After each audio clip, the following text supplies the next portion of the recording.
Good morning student. पिछले lecture में हम लोगों ने डिस्कस किया था कि ये प्रोसेस जो ट्रांसलेशन है, ट्रांसलेशन प्रोसेस, ट्रांसलेशन वो कितने स्टेप में होता है। तो हम लोग 3 स्टेप को पहले जो डिस्कस कर चुके हैं। ट्रांसलेशन के 3 स्टेप को हम लोगों ने डिस्कस किया है। कौन कौन सा स्टेप? तो सबसे पहला स्टेप हम लोगों ने देखा था activation of amino acid, amino acid को कैसे एक्टिवेट किया जाता है। दूसरा हम लोगों ने जो है वो देखा था charging of tRNA, and third जो है हम लोगों ने देखा था इनिशिएशन प्रोसेस। अब इनिशिएशन के बाद जो है वो आपका स्टार्ट होगा elongation process, elongation. Okay, elongation. और ये इलोंगेशन क्या है, अगर हम लोग डिस्कस करें इलोंगेशन को, तो इलोंगेशन क्या है हम लोग देखते हैं कि after attachment of a small and large subunit of ribosome, after attachment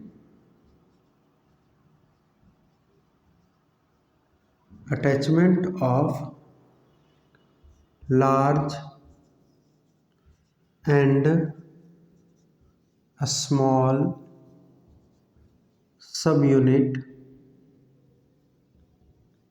after attachment of large and a small subunit, after attachment of large and a small subunit, किसका subunit of ribosomes, of ribosomes, ribosomes के small और large sub unit के attachment के बाद है ना, क्या होता है, जैसे ही अटैच करता है तो टीआरएनए आता है, और टीआरएनए जो है वो क्या करता है, एमआरएनए के कोड को रीड करना स्टार्ट कर देता है। तो हम लोग देखते हैं क्या कि new amino acid tRNA complex, हम लोग देखते हैं कि ए न्यू या ए टीआरएनए क्या करता है, एक टीआरएनए जो है वो क्या करता है, वो आता है और वो जो है वो प्रोसेस स्टार्ट कर देता है। हम लोग देखते हैं क्या कि ए टीआरएनए कम एंड रीड, और क्या करता है ये, read the code of mRNA. क्या करता है, टीआरएनए आता है और वो क्या करता है, कोड को रीड करता है, किसके, एमआरएनए के कोड को रीड करता है। ठीक है ना। अकॉर्डिंग टू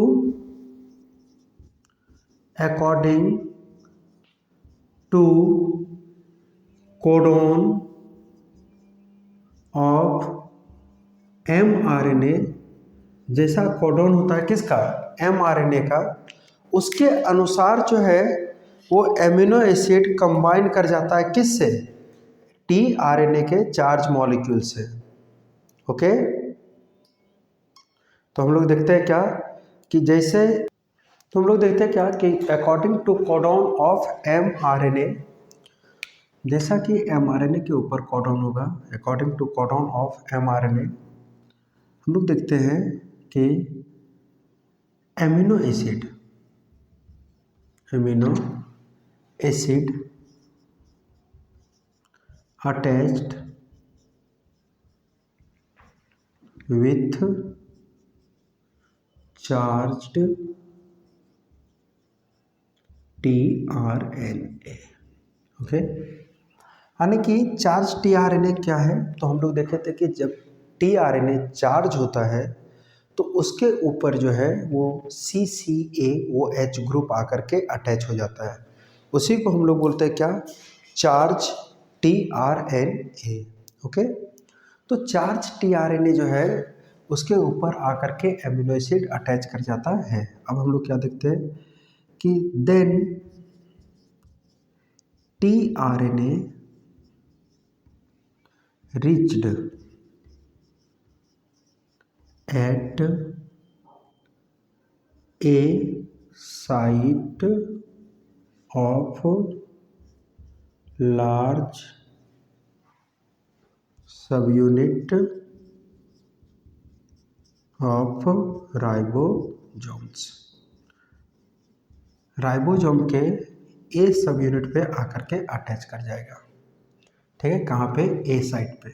हम लोग देखे थे कि लार्ज सब यूनिट जो होता है राइबोसोम का, उसमें 3 सब यूनिट होते हैं, ए, पी और ई। तो कहाँ पे अटैच कर जाता है? ई, ये अटैच कर जाता है कहाँ पे? ए साइट पे। और इसको यहाँ से ट्रांसफ़र करवाने में, है ना, by the ribosome, by the help of किसके द्वारा ये हेल्प लेता है? तो इनिशिएटर फैक्टर जो है वो 1 और EF1B, है ना, ये सब भाग लेता है। ठीक है, by elongation factor, by help of elongation factor,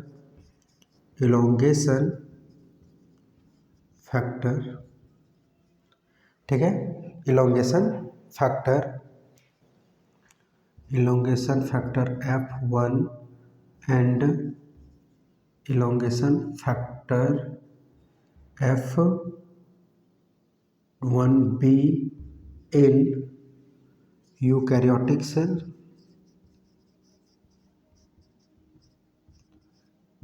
and in prokaryotic cell by, और प्रोकैरियोटिक सेल में जो है ये किसके द्वारा होता है? तो इलोंगेशन फैक्टर TU, और elongation factor TS and elongation factor TS के द्वारा होता है। तो देखिए, राइबोसोम जो है उसका स्मॉल सब यूनिट अटैच रहता है किससे? mRNA से। और राइबोसोम तब जो है वो क्या करता है? मूव करना स्टार्ट कर देता है। तो कोड को रीड करता है कौन? वो फिर tRNA आता है, और जैसे उसको इनिशिएटर कोडन मिलेगा उसको वो रीड करेगा। रीड करने के बाद वो जो है वो आगे की ओर, रीड करने के बाद tRNA के ऊपर आकर के एक्सेप्टर आर्म पे एमिनो एसिड अटैच कर जाएगा। जैसे ही एक्सेप्टर आर्म पे एमिनो एसिड अटैच करेगा तो ये इनिशिएटर फैक्टर, अगर यूकैरियोटिक सेल में ट्रांसलेशन हो रहा है तो वहाँ पे eukaryotic initiated factor 1, eukaryotic elongation factor 1, eukaryotic elongation factor 1B ये लगेगा, और इसको जो है वो ट्रांसफ़र कर देगा कहाँ पे? ए साइट ऑफ राइबोसोम के पास। अगर ये प्रोकैरियोटिक सेल रहा तो यहाँ पे इलोंगेशन फैक्टर TU और इलोंगेशन फैक्टर TS लगेगा, और इसको जो है वो ट्रांसफ़र कर देगा कहाँ पे? तो राइबोसोम के पास, large sub unit of ribosome के पास इसको क्या कर देगा? ट्रांसफ़र कर देगा। ओके, तो ये काम होता है। अब हम लोग देखते हैं क्या कि ए साइट पे ये पहुंच गया तो क्या करेगा कि यहाँ पे जो है वो क्या करेगा? एमिनो एसिड को जो है रिलीज कर देगा ए साइट से, है ना, और किस पे? पी साइट पे। तो हम लोग देखते हैं कि tRNA release amino acid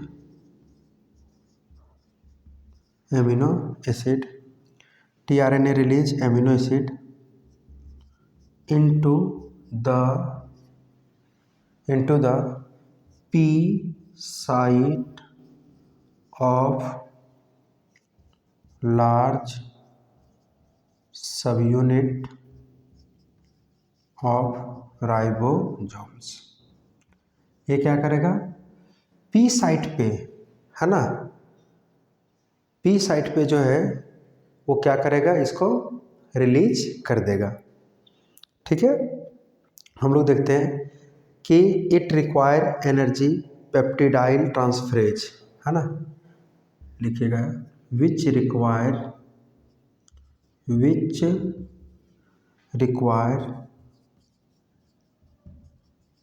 energy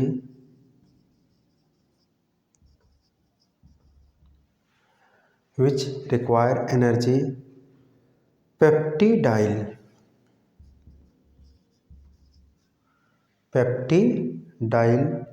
transferase।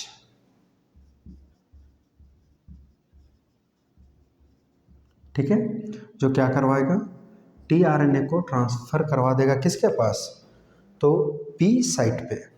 अब पी साइट पे चला जाएगा, तब आप हम लोग देखते हैं क्या कि वहाँ पे जो है after this formation of peptide, है ना, और हम लोग देखते हैं क्या कि इसके बाद क्या होता है, after this tRNA become free and reached eight E site.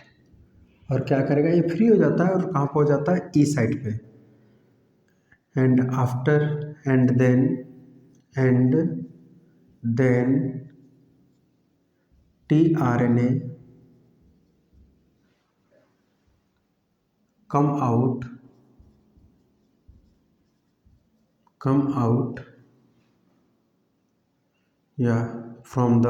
from the ribosomes.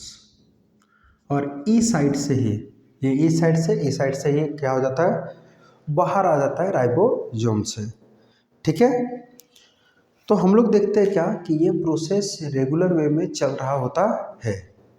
ठीक है, ये प्रोसेस जो है वो आपका चलते रहता है। ये आया, है ना, एमिनो एसिड को दिया, ठीक है, कहाँ पे, पी साइट पे, और ये जो है वहाँ से फिर ए साइड से मूव कर जाता, आउट हो जाता है। ठीक है, हम लोग देखते हैं क्या कि ये प्रोसेस क्या हो गया यहाँ पे। तो इसको अगर हम लोग बनाना चाहें तो सबसे पहले हम लोग देखते हैं कि mRNA, है ना, ये 5 प्राइम, तो ये 3 प्राइम, और इस mRNA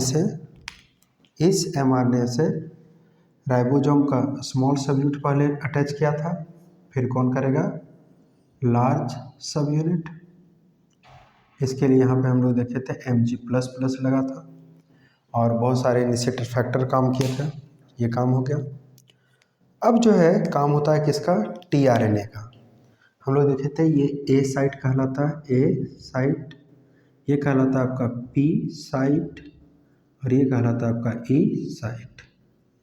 ठीक है, तो अब आता है कौन, टीआरएनए।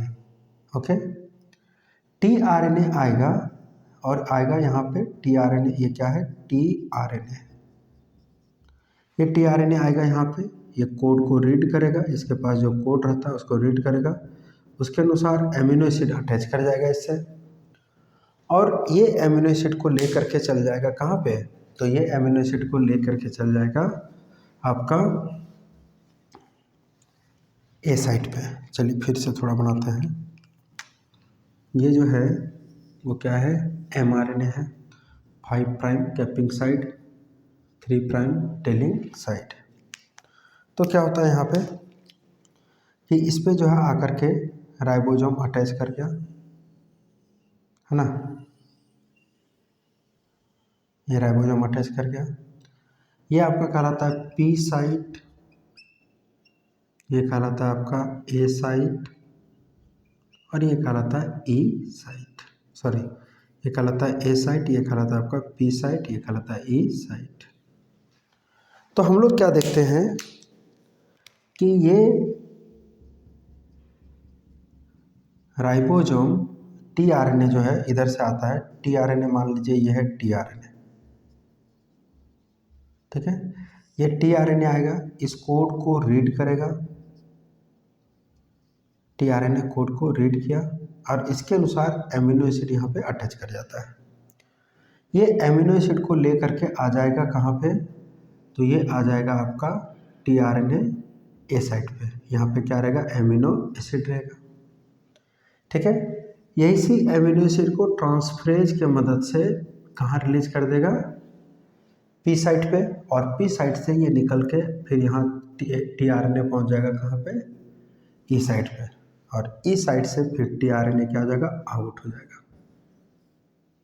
ठीक है, जो एक बार टीआरएनए आ गया है ना, वो दोबारा फिर मैसेज को रीड करने नहीं आएगा। एक बार जो आ गया वो दोबारा मैसेज को रीड करने नहीं आएगा। ठीक है, और ये प्रोसेस रेगुलरली चलता रहता है ना। कब तक चलेगा, जब तक ये टीआरएनए अब दूसरा टीआरएनए आएगा, दूसरे कोड को रीड करेगा, फिर वो जो है उसके अनुसार एमिनो एसिड को, तब तक ये तो आगे जा चुका रहता है, तो दूसरा को ला करके यहाँ देगा, फिर वो इस साइड से निकल जाएगा, फिर तीसरा टीआरएनए, फिर कब तक, जब तक इसको जो है वो टर्मिनेटर कोडॉन ना मिल जाए। तो इसको इलोंगेशन क्यों बोलते हैं, तो हम लोग देखते हैं क्या कि बार बार टीआरएनए जब आएगा यहाँ पे कोड को लेके आएगा, तो यहाँ एमिनो एसिड का जो है वो क्या हो जाएगा, बहुत लंबा चेन बन जाएगा, जिसको बोलते हैं हम लोग क्या, पेप्टाइड चेन। क्या बोलते हैं इसको, पेप्टाइड चेन। ठीक है, इसको हम लोग बोलते हैं क्या, पेप्टाइड चेन। और इस पेप्टाइड चेन को, है ना, इस पेप्टाइड चेन को हम लोग बोलते हैं क्या, पॉलीपेप्टाइड, और यही बनता है क्या, एमिनो एसिड। तो ये इस तरह से दूसरा टीआरएनए आया, आप देखोगे कि जैसा कोड, इस कोड के अनुसार तो सबसे ऊपर, इसके बाद वाला कोड उसके नीचे, उसके बाद का कोड उसके नीचे, उसके बाद का कोड उसके नीचे, इस तरह से ये सीक्वेंसिंग करता है। ठीक है, तो उसी चीज़ को हम लोग बोलते हैं, इसीलिए यहाँ पे एक इलोंगेटेड चेन बन जाता है, इसीलिए इस प्रोसेस को बोलते हैं क्या, इलोंगेशन। तो इलोंगेशन प्रोसेस कब स्टार्ट हुआ, जब हम लोग देखें कि राइबोसोम स्मॉल सब यूनिट से, small sub unit of ribosome और large sub unit of ribosome, ये दोनों अटैच कर गया। तब एक चीज़ और आप ध्यान रखोगे कि राइबोसोम जो हमारे बॉडी में होता है वो अलग अलग ही होता है, कभी अटैच नहीं होता है। जैसे हम लोग पढ़ते हैं 70S राइबोसोम प्रोकैरियोटिक सेल में, 80S राइबोसोम यूकैरियोटिक सेल में, तो ये 70S और 80S राइबोसोम कभी हमारे बॉडी में अटैच नहीं होता है। क्या होता है ना कि ये जो है 70S और 80S राइबोसोम, ये हमारे बॉडी में तब अटैच करता है दोनों, मतलब 70S और 80S राइबोसोम तब बनता है जब प्रोटीन का सिंथेसिस करना होता है तब। प्रोकैरियोटिक सेल में होगा तो 70S राइबोसोम बनेगा।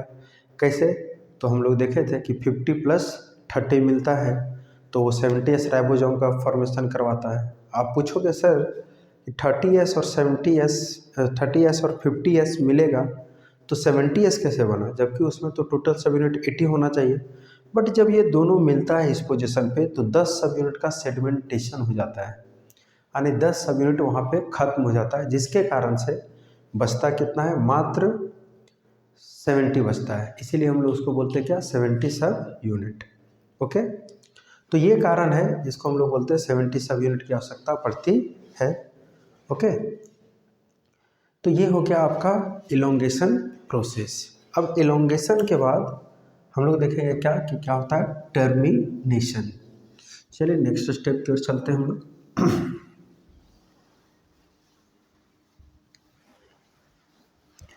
इलोंगेशन का प्रोसेस पी साइट पे होता है ना, और पी साइट पे लंबा सा चेन भी बन जाता है, किसका, एमिनो एसिड का, और ग्रुप ऑफ एमिनो एसिड को हम लोग क्या बोलते हैं, प्रोटीन बोलते हैं।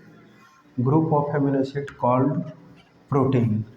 ओके, चलिए तो हम लोग देखते हैं कि अब जो स्टार्ट होता है हमारा वो टर्मिनेशन प्रोसेस है। ट्रांसलेशन का कौन सा प्रोसेस, टर्मिनेशन। टर्मिनेशन, तो टर्मिनेशन प्रोसेस क्या होता है, इस चीज़ को हम लोग ऑब्जर्व करेंगे। ओके, टर्मिनेशन प्रोसेस, तो हम लोग देखते हैं क्या कि polypeptide synthesis step take place होते रहेगा, ये है ना, पॉलीपेप्टाइड का फॉर्मेशन जो है वो होते रहेगा।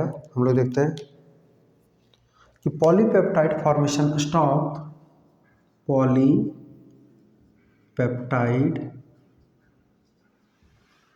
Formation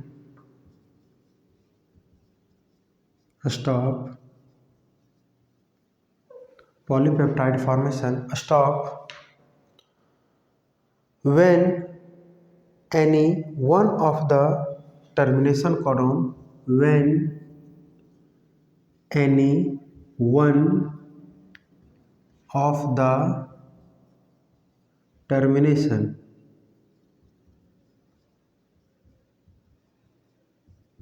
codon, when any one of the termination codon reaches a site,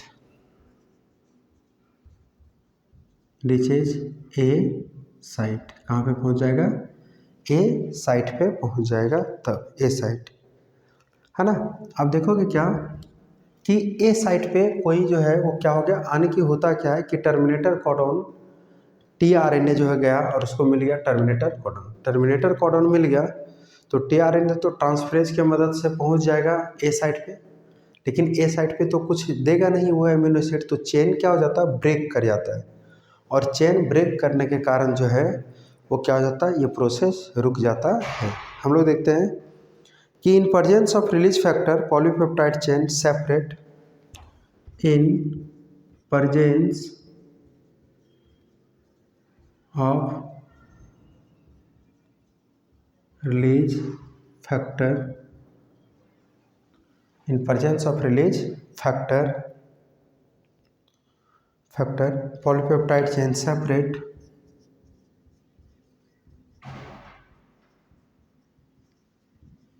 polypeptide chain separate,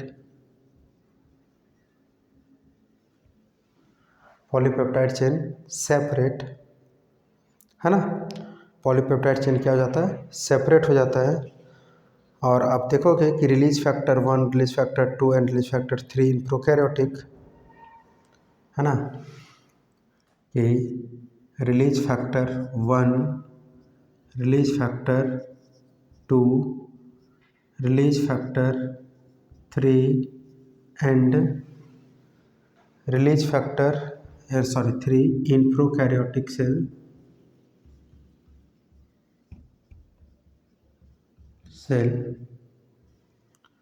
and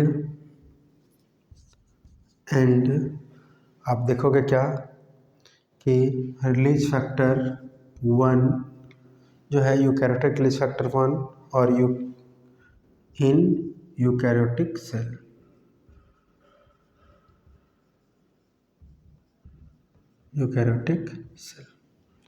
ये चीज़ का रिक्वायरमेंट होता है, ठीक है। तो रिलीज फैक्टर 1, रिलीज फैक्टर 2 आपको प्रोकैरियोटिक सेल में मिलेगा, और रिलीज फैक्टर जो है वो 1 यूकैरियोटिक सेल में ही आता है। यहाँ पे क्या होता है, तो देखिए हम लोग देखते हैं, हम लोग क्या देखे थे कि ये mRNA है ना, mRNA 5 प्राइम, ये 3 प्राइम। अब क्या हुआ कि राइबोसोम जो है वो धीरे धीरे आगे बढ़ते बढ़ते ये पहुँच गया यहाँ पे, है ना। ये प्रोसेस जो है ऐसे कंटिन्यू चलता आ रहा है ना। इसके पास पूरा क्या है, जेनेटिक कोड है, उस कोड को रीड करते हुए ये आगे की ओर बढ़ता जा रहा है, ठीक है। हम लोग क्या देखते हैं कि टीआरएनए आ रहा है, टीआरएनए इधर से बराबर आते जा रहा है, क्या ये टीआरएनए, ये टीआरएनए आया और कोड को रीड किया। अब यहाँ पे एमिनो एसिड के जगह पे इसको एमिनो एसिड नहीं मिला, ये क्या है, ए साइट है, ये क्या है, पी साइट, और यहाँ पे ई साइट। तो हम लोग क्या देखते हैं कि यहाँ ऑलरेडी टीआरएनए जो आया हुआ था वो एमिनो एसिड ए के लेके आया हुआ था, लेकिन यहाँ पे जो टीआरएनए आया वो खाली आ गया, ठीक है।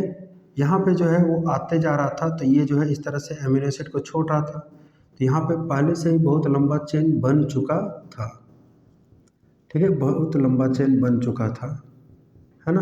एमिनो एसिड का बहुत लंबा चेन बन चुका था, ये आया, ये दिया, और हम लोग क्या देखते हैं कि यहाँ से देने के बाद ये इधर से टीआरएनए निकल जाता है, टीआरएनए जो है इधर से निकल गया, ठीक है।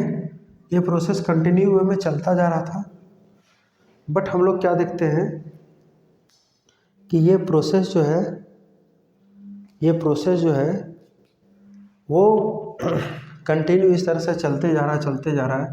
तो यहाँ पे ये जो है वो बन गया क्या, पॉलीपेप्टाइड चेन। क्या बन गया, पॉलीपेप्टाइड चेन। अब क्या हुआ कि ये एमिनो एसिड जो यहाँ से बिना कोड को एंटी कोडॉन मिल गया उसको, जैसे UAA, UAG, UGA, तो यहाँ पे क्या हुआ, ये यहाँ पे देगा, कुछ नहीं देगा, ये यहाँ जाएगा तो यहाँ खाली हो जाएगा, तो ये चेन जो है वो ब्रेक कर जाएगा और यही स्टॉप कर जाएगा किसका सिंथेसिस, प्रोटीन का सिंथेसिस, यानी पॉलीपेप्टाइड चेन का सिंथेसिस स्टॉप हो जाएगा। जब स्टॉप हो जाएगा तो राइबोसोम से इसको जो है रिलीजिंग फैक्टर प्रोटीन को क्या करवाएगा, रिलीज करवा देगा। और ये प्रोटीन जो है वो रिलीज करके आप देखोगे क्या कि ये जो है वो प्रोटीन रिलीज कर गया, यहाँ से प्रोटीन का फॉर्मेशन हो गया। तो स्टॉप कैसे हुआ, स्टॉप हुआ जब इसको टर्मिनेटर कोडॉन मिला, तब ये प्रोसेस स्टॉप हुआ। यही चीज़ हम लोग जो है वो देखते हैं, और यही है आपका क्या, ट्रांसलेशन का प्रोसेस। यहाँ पे ट्रांसलेशन क्या हो जाता है, स्टॉप हो जाता है। और ये जो पॉलीपेप्टाइड चेन बना, इसी को हम लोग बोलते हैं क्या, प्रोटीन। ठीक है, तो हम लोग देखते हैं क्या, हम लोग देखते हैं कि आफ्टर टर्मिनेशन, ठीक है, after termination the polypeptide chain gate separate, after termination the polypeptide chain get separate